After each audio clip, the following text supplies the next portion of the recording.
مطلب آپ کا شک اسٹیبلشمنٹ. دور نہیں ہوا. سر میں اب آپ نے دیکھا ہوگا پچھلے ہفتے میں کو تقریباً 3 یا 4 کالم لکھے گئے ہیں اور ان میں سے اردو اخباروں میں اور ان میں سے 1-2 میں تو بہت کیٹیگوریکلی یہ کہا گیا ہے. ویسے وہ سر کالم آپ نے دیکھے تھے؟ بالکل بالکل نہیں، میں نے وہ دیکھے نہیں. بہت سے آئے ہیں یہ کچھ کہتے ہیں کہ نہیں یہ صحیح جماعت ہے، کوئی کہتے ہیں نہیں یہ وہی جماعت ہے. میں نے جب وہ ہمارا تاسیسی اجلاس جو تھا اس میں بھی یہ بات کی تھی. میں کہ ہماری سیاست کی ہم بات کرتے کہ انسٹیبلٹی ہے، سیاست کا یہ حال ہے، تو سیاست کا معیار آپ یہ دیکھ لیں کہ اس ملک کے لوگ بھی ماننے کو تیار نہیں ہے کہ اسٹیبلشمنٹ کے علاوہ کوئی جماعت بن سکتی ہے یا سیاست ہو سکتی ہے. ہاں یہ تو صحیح ہے. ہر آدمی آج کسی نہ کسی حوالے سے بلیم کرتا ہے اسٹیبلشمنٹ کو کہ سیاست میں یہ ہو گیا وہ ہو گیا، لیکن ساتھ ہی یہ کہتے ہیں کہ ادھر کوئی بات ہو گئی ہے، کوئی بات پکی ہو گئی ہے. کئی اشارے کنائیوں میں بات کرتے ہیں. تو سر ہو گئی ہے کوئی بات؟ بتا دینا سر بیکاز کنسپیریسی تھیوری بڑی سنجیدہ ہے اور میں آپ سے اب بہت سیریسلی پوچھوں، آپ نے ہنسنا نہیں ہے اور مجھے سنجیدہ جواب دینا ہے. اور وہ تھیوری یہ ہے کہ آپ لوگوں کو گروم کیا جا رہا ہے، تیار کیا جا رہا ہے، کیونکہ شہباز شریف صاحب کی حکومت جو ہے اسپیشلی جب سے یہ بجٹ آیا ہے تو اب تو لوگوں کو اور زیادہ یقین ہو گیا ہے کہ یہ حکومت چل نہیں سکتی کیونکہ بجٹ بہت برا ہے. تو اب جب یہ حکومت کو گھر بھیجا جائے گا تو obviously پاکستان تحریک انصاف کو تو نہیں پاور میں لایا جا سکتا، تو پھر ایک نیشنل گورنمنٹ بنا دی جائے گی. آپ اس کے اندر وزیر اعظم ہوں گے، مفتاح اسماعیل صاحب اس میں وزیر خزانہ ہوں گے. اور یہ بات سر سب سے زیادہ ایسے صحافی بھی کر رہے ہیں جن کے ہم کہہ سکتے ہیں ذرائع ہیں پاکستان مسلم لیگ نواز میں. دیکھیے میں نے زندگی میں کسی بھی غیر جمہوری غیر آئینی عمل کا حصہ میں نہیں رہا، کسی بھی. بہت سے مواقع آئے جہاں پر موقع تھا، یعنی اس حد تک کہ 1993 میں میری عمر بڑی کم تھی، میں خیال کوئی 33 سال میری عمر تھی، میں نیا MNA تھا. اس ملک کے صدر نے ہم بلایا اور انہوں نے کہا جی یہ کاغذ پہ سائن کر دیں. استعفیٰ تھا اسمبلی سے. تو میں نے کہا جی میں سائن نہیں کر سکتا کیونکہ میں الیکٹ ہوا ہوں. انہوں نے کہا نہیں آپ اپنے آپ کو کیا سمجھتے ہیں؟ تو انہوں نے ایک لسٹ میرے سامنے پھینکی، اس میں پوری کابینہ کے نام تھے. نواز شریف صاحب غالباً وزیر اعظم تھے، وہ وزیر اعظم تھے. آپ یقین کریں پوری کابینہ کے نام اس کے اندر شامل تھے. یہ تو استعفیٰ دے چکے ہیں، آپ اپنے آپ کو کیا سمجھتے ہیں؟ تو اگر میں اس وقت بھی یا اس کے بعد مشرف صاحب کا دور آیا، بہت سے اور مواقع آئے، تو میں ورنہ میرے لیے بڑا آسان ہے، میں وہ سیاست نہیں کروں گا. ہمارا یہ فیصلہ ہے. ہم غیر آئینی غیر جمہوری سیاست کا حصہ نہیں ہے. وہ سیاست آج جماعتیں کر رہی ہیں، ایک کر کے بھگت رہی ہے، 2 کر رہی ہیں بڑی جماعتیں معذرت سے، تو ملک کو کچھ دے سکی ہیں. اگر ہم نے اسی سیاست کا حصہ رہنا تھا تو موجود تھے، وہ مواقع تو موجود تھے. سر بٹ میں یہاں پھر VONC کیا تھا سر؟ وہ مطلب کہ ٹھیک ہے آن دا فیس آف اٹ تو وہ جمہوری تھا، بٹ اگر ہم اب وہ جو پلیئرز تھے اس وقت ان کے انٹرویوز دیکھیں، ان کی باتیں سنیں، تو اسٹیبلشمنٹ نے ہی اس کو انسٹیگیٹ کیا تھا. دیکھیں نہیں VONC جو تھا اس کو اسٹیبلشمنٹ روک سکتی تھی، اس میں کوئی شبہ نہیں. اسٹیبلشمنٹ کی وہاں پر جو عمران خان صاحب بھی کہتے ہیں غلطی یہ تھی یا ظلم یہ تھا کہ انہوں نے روکا نہیں، ورنہ جو کانفیڈنس کا ووٹ تھا وہی نہیں مل رہا تھا تو VNC تو وہی ہو گیا تھا. وہ تو باجوہ صاحب نے خود کہا ہے، عمران خان صاحب نے قبول کیا ہے کہ نمبر انہوں نے پورے کر کے دیے. تو VNC جب آیا تو وہ سر ابھی بھی نمبرز پورے کر کے دیے، VONC کے وقت بھی پورے کر کے دیے تھے نا. یہی تو VONC اگر وہ رکاوٹ ڈالتے تو نہیں ہو سکتا تھا، اس میں کوئی شبہ نہیں ہے. یہ حقیقت ہے، ہمارے ملک کی بد نصیب حقیقت ہے کہ اگر وہ، لیکن ان کا کام نہیں ہے رکاوٹ ڈالنا. تو ہوتا گیا، وہ اپنے تئیں ہو گیا. میں آپ کو بتا رہا ہوں 21 PTI کے MNA مجھ سے رابطے میں تھے پرسنلی کہ جناب ہمیں کوئی آگے وعدہ کروا دیں قومی اسمبلی سیٹ. تو یعنی کہ سر اب آپ یہ کہہ رہے ہیں کہ it was a good decision, صحیح جمہوری فیصلہ تھا. جی بالکل جمہوری فیصلہ تھا. اس کے بعد حکومت کرنا، اس کے بعد آپ نے ایک سیاسی فیصلہ کرنا تھا کہ آپ نے حکومت کرنی ہے یا نہیں کرنی، کہ آپ نے سیدھے الیکشن میں جانا ہے. یہ چوائس تھی آپ کے پاس. وہ فیصلہ میں اس کو درست نہیں سمجھتا، لیکن اس وقت میری جماعت نے فیصلہ کیا، میرا فیصلہ بن گیا، میں اس حکومت کا حصہ نہیں بنا. پھر ہمیں حکومت چلانی چاہیے تھی. نہ ہم نے حکومت چلائی بلکہ انہی غلطیوں کو ریپیٹ کیا جو عمران خان صاحب کر گئے تھے. اس کا پھر خمیازہ 8 فروری 2024 کو بھگتنا پڑا. اچھا سر، دوسری یہ بھی تنقید ہوتی ہے آپ کی جماعت پہ کہ جی وہ سیاست کرنے کے لیے پاکستان میں یہاں شخصیت کا بہت ایک رول ہوتا ہے، تو وہ جو کرزمیٹک فگر ہے وہ آپ لوگوں کی جماعت میں نہیں ہے. یہ بھی تنقید ہو رہی ہے. جو لوگ کہتے ہیں نا جی بڑے اچھے لوگ ہیں، بہت اچھے ہیں، we really like them, but پھر وہ یہ ہاؤ ایور جو ہے نا، ہیونگ سیڈ دیٹ، یہ آ جاتا ہے. جی تو کرزمیٹک کا کیا اشر ہوا ہے اس دفعہ؟ کرزما بھی ایک حد تک آپ کو لے کے جاتا ہے نا. تو وہ کرزمیٹک پالیٹکس ایک حد تک پاپولسٹ پالیٹکس چلتی ہے. بٹ سر ہمارے یہاں تو یہی ہو گیا. ہمارے پاس تو دوسری قسم کی کون سی سیاست ہوئی ہے؟ پھر جو دو کرزمیٹک پارٹیاں تھیں ان کا اشر آپ نے دیکھ لیا. کون سی دو سر؟ پی ایم ایل این اور پیپلز پارٹی. تو پی ٹی آئی نہیں ہے charismatic? P T I charismatic تھی. ان کا بھی اگر آپ الیکشن کرواتے 9 اپریل کے بعد ایک دم 22 کے بعد، وہ بھی نظر آتا تھا کرزما کہاں تک جاتا ہے. آج ملک کے عوام کو ملک کے مسائل کا حل چاہیے. جس نہج پہ آج پہنچ گئی بات، اب وہ بات نہیں ہے کہ لوگ جو ہیں وہ کرزمے کو دیکھ کر یا کسی نعرے کو دیکھ کر ووٹ دے دیں گے. لوگ آج اپنے مسائل کا حل چاہتے ہیں. اور الیکشن جو ہوتا ہے، یہ پالیٹکس جو ہے یہ ایک الیکشن کی بات نہیں ہے. آپ نے ایک پارٹی بنانی ہے جو اصولوں پر قائم ہو، جس کے اندر کیپیسٹی ہو، جس کے اندر انٹیگریٹی ہو، جو ملک کے بات کر سکے. اب آپ دیکھ لیں پورے بجٹ کے اندر بات کس نے کی ہے؟ صرف ہم بات کر رہے تھے بجٹ کے بارے میں، اس کے خرابیوں کے بارے میں، اس کے حل کے بارے میں. بٹ سر اب اس پہ بھی جو اب اس پہ ہم اب اس کو تیسری کہہ دیں کہ کرٹیسزم آ رہی ہے، یا جس طرح بھی آپ دیکھیں کہ اتنی پولرائزڈ انوائرمنٹ ہے اور اس کے اندر اتنی ایکسٹریم پوزیشن سب نے لی ہوئی ہے، تو کچھ لوگ یہ بھی کہتے ہیں کہ یہاں تو کوئی سپیس ہی نہیں ہے کسی اور جماعت کے لیے. کیونکہ اگر اس دفعہ اگر فروری 8 کو جس طرح الیکشن ہوا، یا جو کہتے ہیں بات ہوتی ہے کہ اس کا اگر ہم حقیقی رزلٹ دیکھیں تو it was completely one way. جی آپ پتہ نہیں اس کے ساتھ اتفاق کریں گے کہ نہیں. ہاں ریاکشن تھا. دیکھیں تو وہ کہتے ہیں اسپیس ہی نہیں ہے. اسپیس آج ہے، کبھی بھی نہیں ہوئی، کیونکہ تمام تینوں جماعتیں ناکام ہیں. تینوں اقتدار میں رہ چکی ہیں. پچھلے 3-4 سال کا عرصہ لے لے، آپ پیچھے نہ جائیں، سب اقتدار میں رہی ہیں، کچھ حل کر سکی ہیں. لیکن جب سر اس میں بھی معاف کریے گا، سوری اف آئی کین، کہ سر یہ کوئی کمپیریزن تو نہیں ہوا نا، ان دا سینس کہ ایک پارٹی جو تھی اس کی تو ابھی مطلب کہ کہانی ان سم ویز ابھی شروع ہوئی ہے، جبکہ دو جماعتیں جو ہیں وہ 80 کی دہائی سے حکومت کری. Is that a fair comparison? نہیں، وہ فیئر کمپیریزن نہیں ہے. آپ کی ہر حکومت کا کمپیریزن ہوتا ہے. پیپلز پارٹی نے حکومت چلائی 2008 سے 13 تک، 13 سے 18 مسلم لیگ نون نے چلائی. مسلم لیگ نون وہ الیکشن میں اگر اکثریت نہ لیتی لیکن بڑی جماعت ہوتی اگر الیکشن چوری نہ ہوتے. 2018 والے وہاں سے عمران خان صاحب آ گئے. 3 سال 8 مہینے اور کچھ دن انہوں نے حکومت کی. میں ہر ایک سے پوچھتا ہوں مجھے ان کا ایک فیصلہ بتا دیں جو انہوں نے کیا ہو. وہ بھی حکومت ناکام. اب یہ تینوں جماعتیں ناکام ہیں، لیکن جب عوام کے پاس چوائس ہی یہ تینوں جماعتیں ہوں گی، جب نے ان میں سے ایک کو ووٹ دینا ہے، تو اس دفعہ لوگوں نے کہا ٹھیک ہے یہ دو اسٹیبلشمنٹ کے ساتھ ملے ہیں، یہ ایک نہیں ہے، اس کو ووٹ دے دو. صحیح. تو وہ سیاست جو ہے وہ ہر ایک الیکشن یا الیکٹورل پروسیس کے وقت جو ایشوز ہوتے ہیں ملک کے، اس کا بڑا سیریسلی افیکٹ کرتے ہیں. تو اس وقت ایشو جو ہے ملک کے مسائل ہیں، ان کا حل ہے.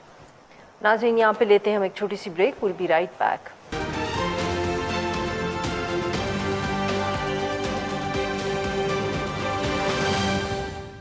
ویلکم بیک ناظرین. ہم گفتگو کریں شاہد خاقان عباسی صاحب سے، اور ہم ان سے بات کریں ان کی نئی جماعت کے حوالے سے. اب ایسے بٹ پھر یہی والی بات جیسے وہ کہ اتنی جہاں ہمیں 2018 کے بعد ہم نے دیکھا جب پی ایم ایل این نے ووٹ کو عزت دو کا نعرہ لگایا، ان کو بہت عوام سے محبت ملی. پھر جب پاکستان تحریک انصاف کو انہوں نے سلور پلیٹر کے اوپر اپنا یہ نعرہ پیش کر دیا تو پاکستان تحریک انصاف اس ملک کی بہت مقبول جماعت ہو گئی. تو are people interested in delivery or is it that they just want an anti-establishment slogan? نہیں، وہ سب چیزیں ہوتی ہیں نا. دیکھیں اینٹی اسٹیبلشمنٹ تو اس لیے ہے کہ لوگ آج یہ سمجھتے ہیں کہ ہمارے ملک میں جو ایکسٹرا کانسٹیٹیوشنل انٹرفیئرنس رہی ہے ہمارے وہ ملک تو 90 کی دہائی میں بھی رہی، بٹ 90 کی دہائی میں کیا اتنی لوگوں میں غصہ تھا؟ دیکھیے حالات اتنے خراب نہیں تھے نا، یہ سب چیزیں جڑ گئی ہیں. جو انٹرفیئرنس ہے آج وہ بلیم کیا جاتا ہے اسٹیبلشمنٹ کو.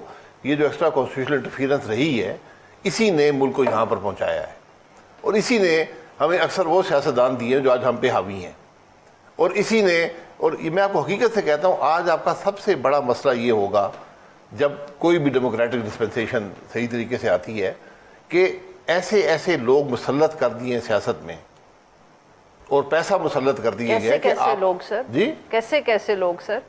بہت سے لوگ ہیں جن کے سیاست سے کوئی تعلق نہیں ہے، وہ مسلط کیے گئے ہیں اس ملک کی سیاست پر، بڑے بڑے عہدوں ان پر لایا گیا، ان کو پیسے بنانے کا موقع دیا گیا۔ آج ان سے جان چھڑانا بڑا مشکل ہو جائے گا آپ کے لیے۔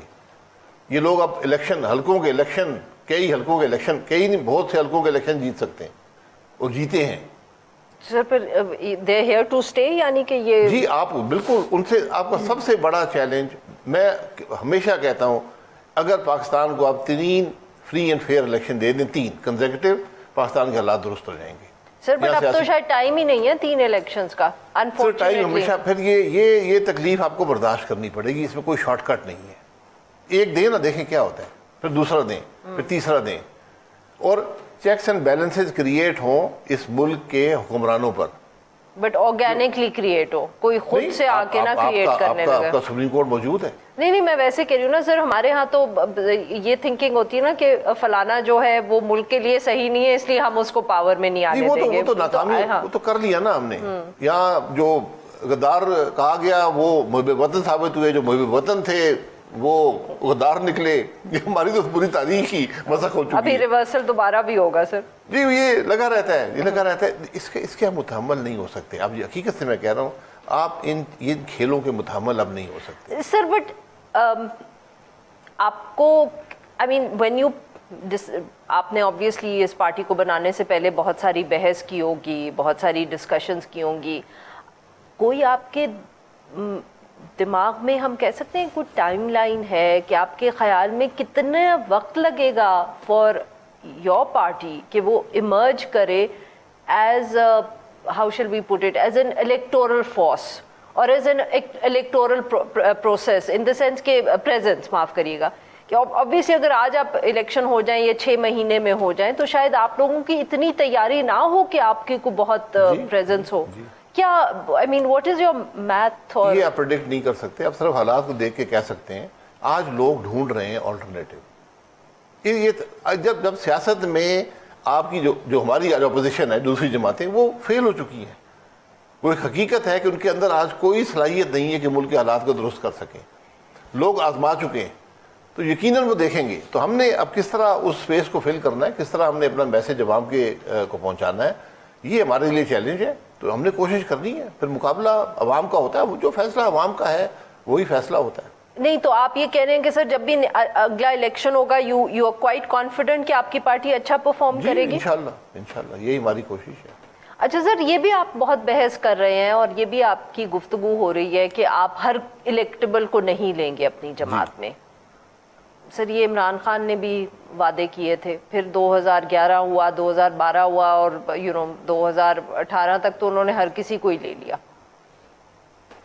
ویسے sir just to add to it, یہ پاکستان مسلم لیگ نواز بھی ہمیں بتاتی تھی، پھر وہ جب واپس آئے اس ملک کے اندر اور 2013 کے الیکشن میں جتنے لوگ چھوڑ کے گئے تھے اور پی ایم ایل کیو میں شامل ہوئے تھے وہ سب واپس آئے اور سب کو پارٹی نے ایکسیپٹ کیا۔ یہی وہ چیزیں ہیں جو ملک کی سیاست کو بدنام بھی کرتی ہیں اور ناکام بھی کرتی ہیں۔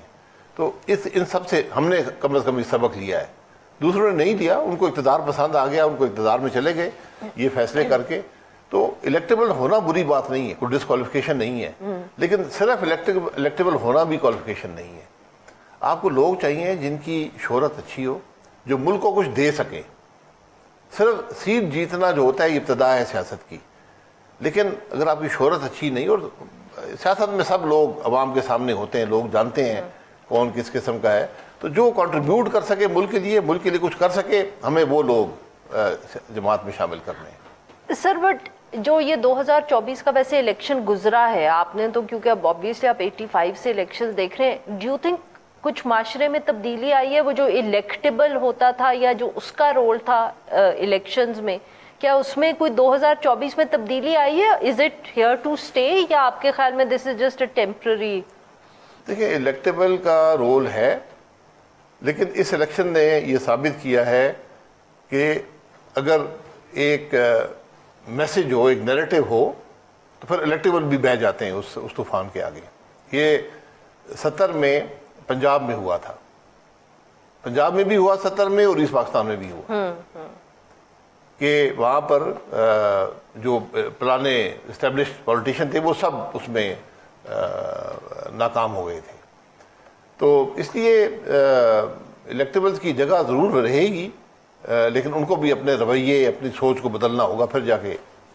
نہیں تو آپ کے خیال میں but then it's a temporary thing, کیونکہ آبویسلی 1970 کا جو الیکشن ہوا اس کے بعد اگر ہم دیکھیں تو وہ سب الیکٹیبلز پھر پاکستان پیپلز پارٹی میں آ گئے, بھٹو صاحب نے ان کو ایکسیپٹ بھی کر لیا. اس کے بعد 80s اور 90s کی جو ہم نے سیاست دیکھی اس میں تو الیکٹیبلز ہی جو تھے, پاکستان پیپلز پارٹی کی بلکہ ہم کہہ سکتے ہیں سیاست تبدیل کر دی ان الیکٹیبلز نے. جی ہم بالکل, Is 2024 the same? یہ غلطیاں رہی ہیں, لیکن یہ غلطی ہے لیڈرشپ کی. اگر لیڈرشپ ایک جمہوری رویہ رکھے گی, لیڈرشپ آئین کو سمجھے گی, ملک کی سیاست کو صرف اقتدار کے لیے استعمال نہیں کرے گی, ملک کے لیے استعمال کرے گی, تو پھر معاملہ آگے چلے گا. تو ہماری سوچ کم از کم یہ ہے کہ ہمیں بات ملک کی کرنی اور آئین کی کرنی ہے. بے شک اس میں آپ کو چیلنجز آئیں, ڈیفیکلٹیز آئیں الیکشن کے اندر, لیکن کم از کم اس راستے پہ آپ نے چلنا ہے. جی ناظرین, یہاں پہ لیتے ہیں ہم ایک چھوٹی سی بریک.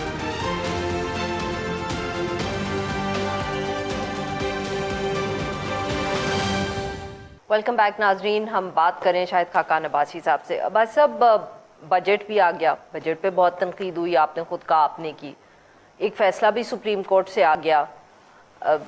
کیا دیکھ رہے ہیں آپ سر کہ یہ جو حکومت ہے یہ اپنے 5 سال مکمل کرتی ہوئی آپ کو نظر آ رہی ہے, اور are you getting ready for an early election? دیکھیں, جو فیصلہ سپریم کورٹ کا جمعے والے دن آیا ہے, ہم ہر فیصلے کو تاریخی کہنا شروع کر دیتے ہیں, لیکن یہ میں تاریخی فیصلے نہیں ہوتے. سپریم کورٹ کا کام ہے آئین کے مطابق فیصلے کرے, اور اس سے ملک کو امید دے ایک کہ بھئی ملک جو ہے کسی قانون کے تحت چل رہا ہے. بہت سے فیصلے سپریم کورٹ کے ماضی میں اور ماضی قریب میں بہت زیادہ کنٹروورسی رہی ہے. یہ جو فیصلہ تھا, یہ کم از کم مجھے بڑی کلیئرٹی تھی کہ آپ جو یہ سیٹیں ہیں یہ کسی اور کو نہیں دے سکتے, کیونکہ آپ کو صرف وہ سیٹیں ملیں گی جو آپ کی ووٹوں کے تناسب سے آپ کے حصے کی بنتی ہیں. یہ جو الیکشن کمیشن نے فیصلہ کیا تھا اس کی کوئی بنیاد نہیں تھی, تو سپریم کورٹ نے وہ درست کر دیا, لیکن وہ اس سے باہر اس سے بھی آگے چلے گئے. جی, انہوں نے جو معاملہ پی ٹی آئی کا تھا کہ پارٹی بننے کا, یا پتہ نہیں شاید سمبل کا بھی حال میں نے ڈیٹیل ججمنٹ دیکھی نہیں ہے, اس کو بھی انہوں نے حل کر دیا. اور تو کم از کم ایک تشریح جو ہے آئین کی انہوں نے بڑی واضح اب کر دی ہے. اور ہم بدقسمتی سے ہم اپنے آئین میں جو ہمارے قانون بھی ہیں بدقسمتی سے, اور جج بھی سر بٹ آپ وہ ججمنٹ پہ کریں, میں تو آپ سے کہہ رہی ہوں کہ what does it mean for this dispensation؟ جی میں ججمنٹ کو سمجھنا ضروری ہے نا. ہم ہمیشہ آئین کے اندر اس کے الفاظ میں مطلب ڈھونڈتے رہتے ہیں. آئین کا یہ تشریح جو ہوتی ہے اس کی نیت پہ ہوتی ہے جن لوگوں نے آئین بنایا ہوتا ہے. تو یہ ایک تو یہ خرابی کم از کم اس ججمنٹ میں دور ہو گئی ہے. اب اس کا کیا اثر ہوگا؟ ایک تو میرے خیال میں جو 2/3 اکثریت ہے جس سے آئین تبدیل ہو سکتا تھا, وہ اب مشکل ہو جائے گی. وہ خطرہ ٹل گیا, وہ خطرہ ٹل گیا ہے, کیونکہ ایک حکومت جس کے مینڈیٹ پہ شک اور شبہ ہو اور بہت سے شہادتیں موجود ہوں, تو اس کو آئین امینڈ کرنے کا حق حاصل نہیں ہوتا. وہ مسئلہ بھی ختم ہو گیا. اب کولیشن ڈیفینیٹلی ویکر ہو جائے گا. ایک تو اجتماعی طور پر بھی ویک ہوگا, اور اندرونی طور پر بھی کہ جو جماعتیں اب جیسے پیپلز پارٹی ہے وہ ایک بڑا حصہ ہے, تو اس سے پہلے شاید نمبرز گیم میں پیپلز پارٹی کے بغیر بھی گزارا ہو جاتا. اب وہ گزارا نہیں ہوگا, تو اپنے آپ کو اسرٹ کریں گے, which is not necessarily a good thing. نہیں میں کہا نا یہ ویکنیسز حکومت میں آ جائیں گی. لیکن یہ بھی ایک حقیقت ہے کہ آج ایک ہائیبریڈ گورنمنٹ بنی ہے, تو وہ جس طرح آئی تھی اس طرح جائے گی. یہ ایک So you're not expecting an early election? نہیں, ارلی الیکشن کے علاوہ آپ کے پاس حل نہیں ہے. یہ حکومت جسے 5 سال گزارنا, میں چلنے کو نہیں کہتا, وہ ٹائم گزارنے والی بات ہے. حکومت یہ چل نہیں سکتی, یہ مجھے بڑا واضح ہے. آپ کو کسی کوئی راستہ ڈھونڈنا ہوگا. سر یہ بتائیے کہ آبویسلی آپ کا بہت وقت گزرا پی ایم ایل این میں، نواز شریف صاحب آپ کے جانے کے بعد بھی تعریف کرتے رہے، آپ بھی آبویسلی ان کو بھی بہت عزت دیتے ہیں، آپ کی دوستیاں بھی ہوں گی اس جماعت میں.